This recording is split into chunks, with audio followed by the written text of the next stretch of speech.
Hola, ¿qué tal? Mi nombre es Sandra Muñoz Nájera. Soy estudiante del primer semestre de la carrera de Sociología en la Facultad de Ciencias Políticas y Sociales de la Universidad Nacional Autónoma de México. Y voy a exponerles un tema un poco controversial de forma moral, ética, política y religiosa, como a nivel mundial y a nivel nacional. Solamente que en esta ocasión lo voy a abordar a nivel nacional, que es en México, y es el tema del aborto. Para comenzar, ¿qué es el aborto? Todos creemos que al escuchar la palabra aborto estamos hablando de cuando sacamos a un bebé de 6 meses o 7 meses, o que estamos sacando un ser vivo. Pero en sí, de acuerdo a la Real Academia Española, el aborto es la interrupción de un embarazo, ya sea de forma espontánea, natural o de forma inducida. Las principales causas de un aborto espontáneo puede ser por genética, malformaciones uterinas, miomas, estrés, condiciones metabólicas u hormonales, entre otras, para mencionar las más frecuentes.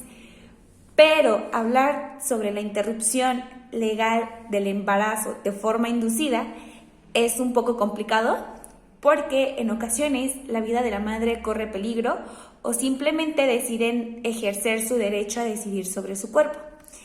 México ocupa en primer lugar en Latinoamérica en embarazos no deseados y se registran al año un total de 2.234.039 nacimientos.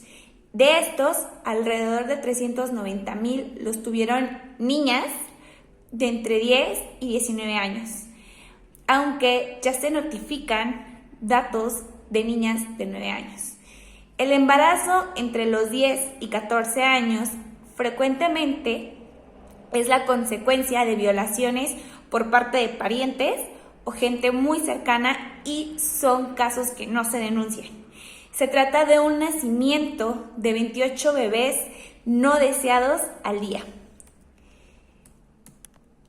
El aborto, efectivamente, es un tema de salud pública y social, ya que la mayoría de las mujeres que lo practican son adolescentes. Pero, ¿cuál es el impacto que tiene dentro de la sociedad la legalización del mismo? Aquí es en donde nos hacemos esta pregunta: ¿cómo es que entra la sociología a estudiar este tema tan controversial en diferentes estados de la República? El impacto que tiene la interrupción legal del embarazo, más conocida por sus abreviaturas ILE, ha sido tan grande que ha orillado a varias escuelas en la que se ha reformado y se ha aprobado la ley de llevar una educación sexual desde la educación básica, ya que es uno de los principales motivos de los embarazos no deseados: la falta de orientación y conocimientos en métodos anticonceptivos, y obviamente por la mala atención a los adolescentes en los centros de salud y hospitales públicos al momento de querer adquirir algún método de planificación familiar, como es el DIU, el implante o algún método de barrera, que en este caso también es el condón, ya que la mayoría de las personas adolescentes y adultas no tienen el acceso a este tipo de información ni de anticonceptivos, porque aún se considera un tabú el cuidarse a uno mismo o a una misma, y también influyen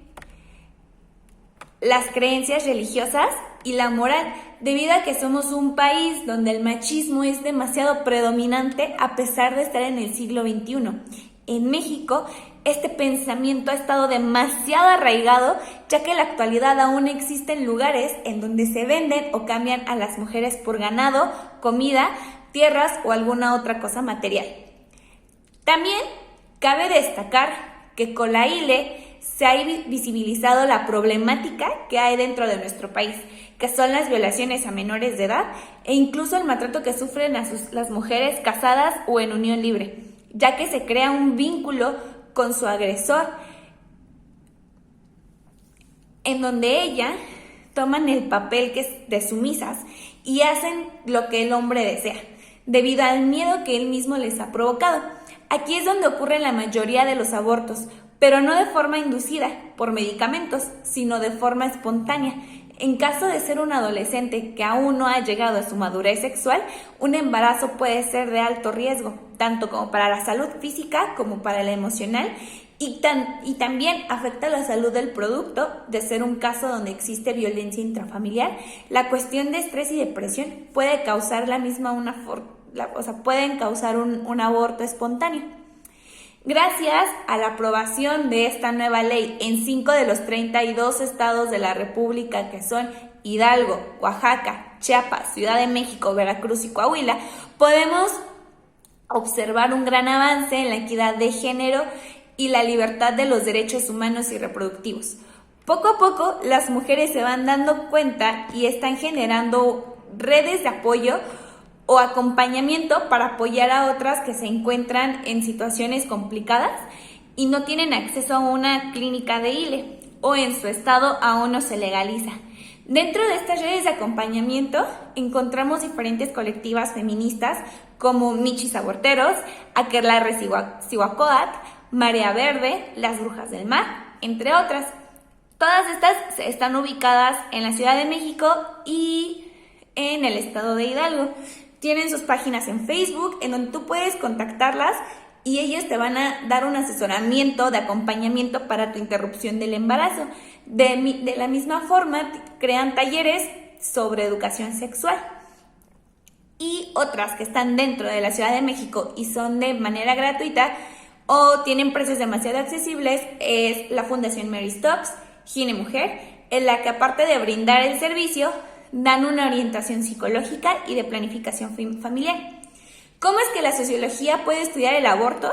El aborto, como bien se mencionaba antes, es un problema de salud pública y social, ya que impacta en diversos sectores, como el religioso, económico, político y moral. Hablaré con ejemplos para ser un poco más clara dentro de las marchas feministas, donde se pide específicamente la legalización del aborto. Podemos encontrar a las personas que son pro decisión, quienes están a favor del aborto y que las mujeres decidan sobre su cuerpo. Las personas pro vida, quienes generalmente pertenecen a una secta religiosa como la católica, cristiana, testigos de Jehová, por mencionar algunas, tienen muy arraigada la creencia de que su Dios o su poder superior va a castigar a toda mujer que practique o sufra un aborto. Además de que también están muy en contra de los métodos anticonceptivos, ya que piensan que son tentaciones del diablo. Más sin embargo, no toman en cuenta la edad de la persona gestante, su posición económica y si se encuentra violentada o simplemente su genética se lo impide.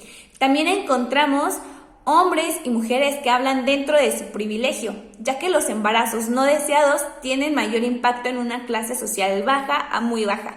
Y por privilegio hablo sobre su perspectiva de su entorno, ya que ellos tuvieron el derecho a tener una orientación sexual, acceso a métodos anticonceptivos y planificación familiar, pensando en que todas las personas son de su mismo nivel socioeconómico.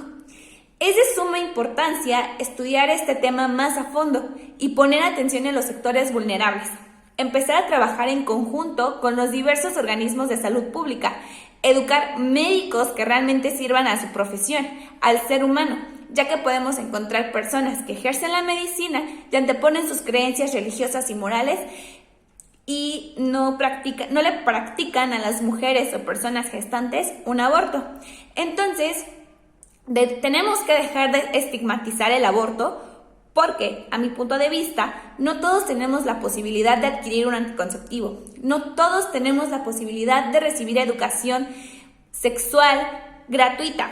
No todos tenemos la capacidad de poder ir a un centro de salud y pedir un condón o un DIU o un implante. Simplemente, en el peor de los casos, no tenemos el acceso a la información como tal. No conocemos a veces nuestra propia fisionomía, ya que aún en nuestros tiempos se considera un tema controversial, cuando es una necesidad fisiológica del ser humano y es totalmente natural.